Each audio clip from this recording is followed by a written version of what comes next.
마태복음 1장 7절에서 16절 말씀입니다. 솔로몬은 르호보암을 낳고 르호보암은 아비야를 낳고 아비야는 아사를 낳고 아사는 여호사밧을 낳고 여호사밧은 요람을 낳고 요람은 우시야를 낳고 우시야는 요담을 낳고 요담은 아하스를 낳고 아하스는 히스기야를 낳고 히스기야는 므낫세를 낳고 므낫세는 아몬을 낳고 아몬은 요시야를 낳고 바벨론으로 사로잡혀갈 때에 요시야는 여고냐와 그의 형제들을 낳으니라. 바벨론으로 사로잡혀간 후에 여고냐는 스알디엘을 낳고 스알디엘은 수룹바벨을 낳고 수룹바벨은 아비훗을 낳고 아비훗은 엘리야김을 낳고 엘리야김은 아소르를 낳고 아소르는 사독을 낳고 사독은 아킴을 낳고 아킴은 엘리웃을 낳고 엘리웃은 엘르아살을 낳고 엘르아살은 마단을 낳고 마단은 야곱을 낳고 야곱은 마리아의 남편 요셉을 낳았으니 마리아에게서 그리스도라 칭하는 예수가 나시니라. 사랑하는 형제 여러분, 9월 16일 수요일 저녁 목상에 오신 것을 환영합니다. 이스라엘 민족, 즉 히브리 민족은 아브라함으로부터 시작해서 그리스도를 기다리는 민족입니다. 그리스도를 기다린다는 의미는 왕을 기다린다, 즉 하나님 나라의 왕을 기다린다는 것입니다. 하나님께서 아브라함에게 약속하신 것은 땅, 민족, 복입니다. 국가의 3요소가 영토, 국민, 주권인데요. 주권자인 그리스도가 오시면 복, 즉 완전한 복지 국가가 완전히 성취될 것이기에 그리스도를 기다리는 것입니다. 땅과 민족은 역사 속에서 일찌감치 주어졌어요. 민족은 출애굽 때에 중다한 수로 확인이 되었고, 그 민족이 진정 그리스도의 백성이 되기 위해서는 왕의 법을 따라야 하니까 십계명과 율법도 주어졌습니다. 땅은 여호수아 때의 가나안 정복으로 영토가 확보되었습니다. 본장의 계보에서는 살몬 때가 여호수아 때입니다. 남은 것은 그리스도를 보내주시기를 기다려 맞이하면 되는 일인데요. 그 일이 오래도록 지체되었습니다. 보아스 때부터 여고냐 때까지 지체되다가 결국은 바벨론에 멸망당하고야 말았습니다. 11절 바벨론으로 사로잡혀 갈 때에 그때 요시야는 여고냐와 그의 형제들을 낳으니라. 자, 땅도 잃고 백성도 바벨론의 노예가 된 것이죠. 과거 애굽 때처럼 되고 말았습니다. 출애굽 이전처럼 되고 말았습니다. 왜 이렇게 되었을까요? 그리스도는 왜 오시지 않고 지체된 것일까요? 이유가 무엇일까요? 그 이유는 명확합니다. 그리스도의 법을 그리스도의 백성들이 지키지 않기 때문에 그리스도를 맞이할 자격자가 되지 못한 이유입니다. 인간 편에서 언약을 깨뜨린 것이죠. 본장의 계보에서 다윗으로부터 여고냐까지는 왕의 계보입니다. 백성 중에서 왕은 대표로서 언약을 철저히 지켜야 할 책임자입니다. 그런데 그 계보에서 하나님의 언약에 신실했던 왕은 매우 소수입니다. 그뿐만 아니라 후대 왕들로 갈수록 우상 숭배의 심각성이 깊어졌습니다.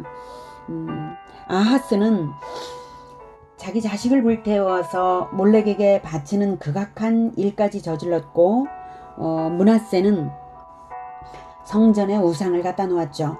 간혹 선한 왕이 태어나도 그 신실한 신앙의 대가 3대를 넘어가지 못하고 배반과 굴곡의 역사를 거듭한 것이 유다 이스라엘의 역사였습니다. 왕이 그러하면 백성도 일반적으로 그러한 것입니다. 백성이 설령 잘 못해도 왕이 하나님 앞에 올바르면 하나님은 왕을 보시고 백성을 받으시는 분이십니다. 그런데 왕들부터가 하나님의 법에 온전한 순종을 못했으니 말해 무엇하겠습니까? 그래서 원래 아브라함에게 언약하셨던 땅, 민족, 복일지라도 언약의 당사자가 언약에 신실해야만 누릴 수 있음을 보여주시느라 바벨론에 잡혀가게 하신 것입니다.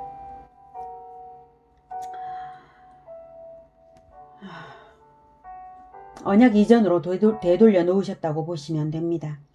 그것은 바로 국민이 진정한 국민이 되지 못했기 때문입니다. 즉 그리스도의 백성이라는 허울만 있을 뿐 그리스도의 법을 지키지 않는 세월이 오래도록 되었기 때문에 훈련의 기간이 길어질 수밖에 없었다고 저는 생각합니다.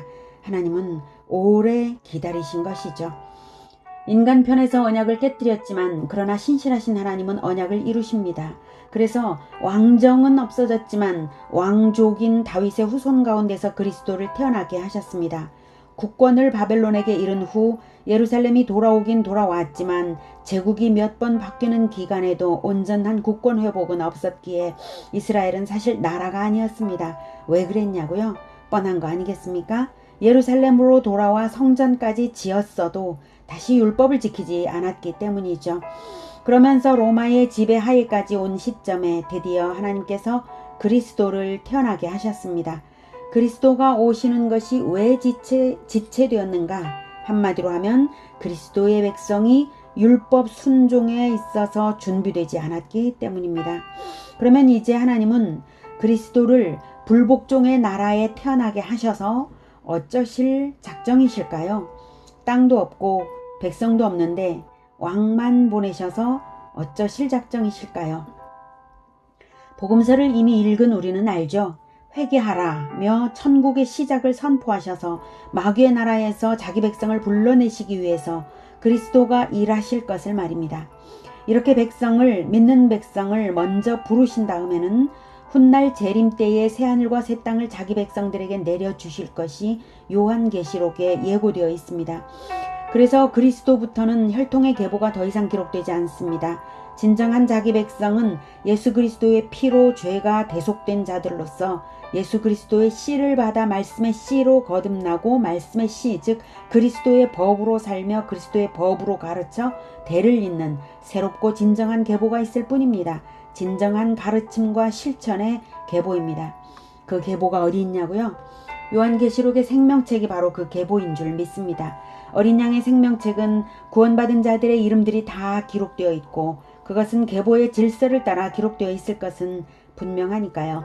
오늘 계보에서 마태복음 1장의 계보에서 성경은 바벨론에 사로잡혀간 것을 인상 깊게 기록하고 있습니다. 그리고 돌아왔는데도 돌아왔다고 쓰고 있지 않습니다. 영적으로는 여전히 바벨론에 사로잡혀 있는 상태나 마찬가지였기 때문이라고 생각합니다. 그리스도의 법에 순종하지 않으면 바벨론에 사로잡혀 있는 것입니다. 핵심은 그리스도의 법에 순종하고 있느냐 이것입니다. 순종하는 자는 기다립니다. 기다리는 자는 순종하게 되어 있습니다. 지금도 우리는 날마다 내가 그리스도의 법을 알고 있는가, 그리스도의 법에 순종되고 있는가를 점검하며 날마다 다시 오실 그리스도를 기다리며 계보를 이어가야 할 것입니다. 그렇게 이 그리스도의 계보의 연속성이 우리를 통하여서 완성되기를 축복합니다. 기도하겠습니다. 계보를 주신 하나님, 예수 그리스도 이후의 계보가 기록되지 않았어도 우리는 생명책에 그 계보가 기록되고 있는 줄 믿습니다. 하나님, 오직 그리스도의 씨로 우리가 거듭나서 그리스도의 씨로 받아먹고 살며 또 그리스도의 씨를 실천으로 성장시키고 있사오니 주님, 이 그리스도의 씨로 복음화, 제자화를 하여서 계보가 끝까지 이어지도록 주님 우리들에게 은혜를 베풀어 주시옵소서.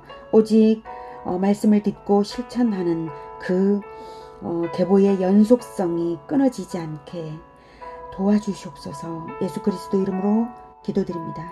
아멘. 이어지는 시간은 개인 기도 시간입니다.